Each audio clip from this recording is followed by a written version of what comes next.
সত্য ঘোষণা করে? জি ইনশাআল্লাহ তাআলা আমরা জানবো। আপনার এই সুন্দর গুরুত্বপূর্ণ একটি প্রশ্ন আমরা পেলাম সম্মানিত ভাই। যে মুহূর্তে আমরা বিরতির আগে আমরা প্রশ্ন পেয়েছিলাম, আমাদের রিফাত ভাই প্রশ্ন করেছিলেন যে উনি সহিহ হাদিস মোতাবেক নামাজ পড়েন, রফে আদায়ন করেন, বুকে হাত বাঁধেন। এখন স্থানীয় কিছু লোকজন ওনাকে একটু করছেন, বিষয়টা আসলে প্রথম কথা যেটা বুঝতে হবে যে আমরা আমাদের সমাজের মানুষেরা যে নামাজ পড়ে এটা সহিহ হাদিস মতো একেবারেই নয়, এটা এরকম নয়।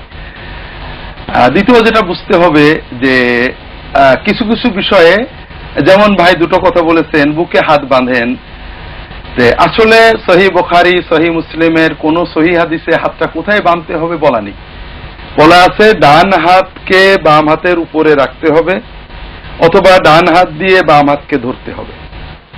রোজ সাইজ জেরা, এইটা কোন জায়গায়, এখানে না এখানে, এটা সহিহ কোনো হাদিসে বলা নেই, বুখারী মুসলিমের হাদিসে তো নাই।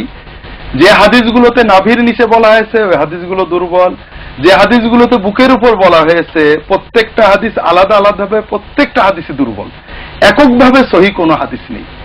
এখানে একটা তাউসের একটা মুরসাল হাদিস আছে, আর একটা অন্য হাদিস মুহাম্মদ ইবনে ইসমাঈলের লেখা ইবনে খুজাইমার আছে, ইবনে আমিরের রওয়ায়াত করা, এই দুটোর সমন্বয়ে এই বুকের উপর হাদিসকে কোন কোন মুহাদ্দিস সহিহ বলেছেন। পাশাপাশি আল্লামা ইবনুল কাইয়িম এই বুকের বাঁধাকে সহিহ বলতে রাজি হননি, বরং ইমাম আহমদ ইবনে হাম্বল, ইবনুল কাইয়িম আহমদ ইবনে হাম্বলের অনুসারী ছিলেন। ইমাম আহমদ ইবনে হাম্বল নাভির নিচে বা উপরে বাঁধতে বলেছেন, বুকে বাঁধাকে তিনি মাকরুহ বলেছেন, যে কারণে ইবনুল কাইয়িম বুকে বাঁধার হাদিসকে সহিহ বলতে উনি আপত্তি করেছেন। লাম ইয়াকুল আলা সদরিহি ইল্লা মুআম্মাল, এই একমাত্র ব্যক্তি ছাড়া কেউ বুকের উপর কথা বলিনি, সে দুর্বল।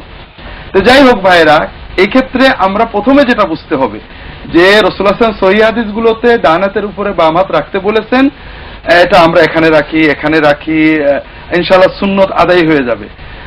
সবগুলো হাদিস মিলালে বুকের উপরটা অধিক বা বুকের কাছাকাছিটা, মানে যেহেতু বলা হয়েছে জেরা, নাভির নিচে পর্যন্ত যায় না, এই কাছাকাছিটাই জোরালো হয়। সহিহ হাদিসে জেরা বলা হয়েছে, এখানে রাখার কথা। তারপরেও আমরা যেহেতু রাসূলুল্লাহ সাল্লাল্লাহু আলাইহি ওয়াসাল্লাম সুনির্ধারিত কোন সহিহ হাদিসে এইভাবে বলেন, অধিকাংশ হাদিসে রাখতে বলেছেন, কাজে এইটাই সহিহ আর ওইটা নয়, এই পর্যায়ে আমরা না যাই, বরং আমরা বুঝি যে এই দুই তিন রকমের আছে, আমাদের প্রশস্ততা আনি। সাধারণ মুসলমান, আমাদের দেশের মুসলমান যারা আমরা হানাফি মাযহাবের অনুসরণ করি, আমরা যে প্রচন্ড ভুলটা করি সেটা হলো একজন মানুষ উপরে হাত বেঁধেছে বা রফা আয়দিন করেছে, তাকে দেখে কখনো বলি ওহাবি, কখনো বলি কাদিয়ানি, কখনো বলি লামাযহাবি, অর্থাৎ লোকটা আমার ইমামের মত মানেনি কিন্তু আমার রাসূল সাল্লাল্লাহু আলাইহি ওয়াসাল্লাম মত মেনেছে, কয়েক ডজন সাহাবীর অনুসরণ করেছে, তাকে আমি ভালো বলতে রাজি নই। তাহলে আমি খারাপ বললাম কাকে? স্বয়ং রাসূল সাল্লাল্লাহু আলাইহি ওয়াসাল্লাম সাহাবীদেরকে খারাপ বললাম। কাজেই আমি একটা আমল করি, আমারটা ঠিক আছে, এই যুক্তি আমরা দিতে পারি, কিন্তু অন্য হাদিস যারা আমল করছেন আপনি বলবেন মানসুখ হয়ে গেছে। কয়েক ডজন সাহাবী আমল করেছেন, তাবেঈন আমল করেছেন, চার ইমামের অনেক ইমাম আমল করেছেন, আপনি কেন সেটাকে খারাপ বলবেন? এই জন্য আমরা মনের প্রশস্ততা আনি, যেগুলো সহিহ হাদিস দ্বারা প্রমাণিত সব রকমের আমলকে বৈধ জানি।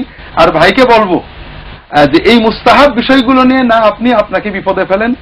হাত যেখানেই বাঁধেন সুন্নত আদায় হবে, পরজোর এখানে একটু মুস্তাহাব বা এখানে একটু মুস্তাহাব, এইটা হলো ইখতিলাফ। রফল ইয়াদাইনে যারা বলেছেন তারাও বলেছেন মুস্তাহাব, এটা বাদ দিলে আপনার কোনো গুনাহ হবে, কেউই বলেননি। তো এই জন্য মুস্তাহাব বিষয়গুলো নিয়ে ঝগড়া করে আপনি যদি পালন করতে পারেন আলহামদুলিল্লাহ, না হলে এই বিব্রতকর পরিস্থিতিকে বাঁচার জন্য আপনি বাদ দিতে পারেন, ইনশাআল্লাহ কোনো গুনাহ হবে না। আল্লাহু আ'লাম। আল্লাহ তাআলা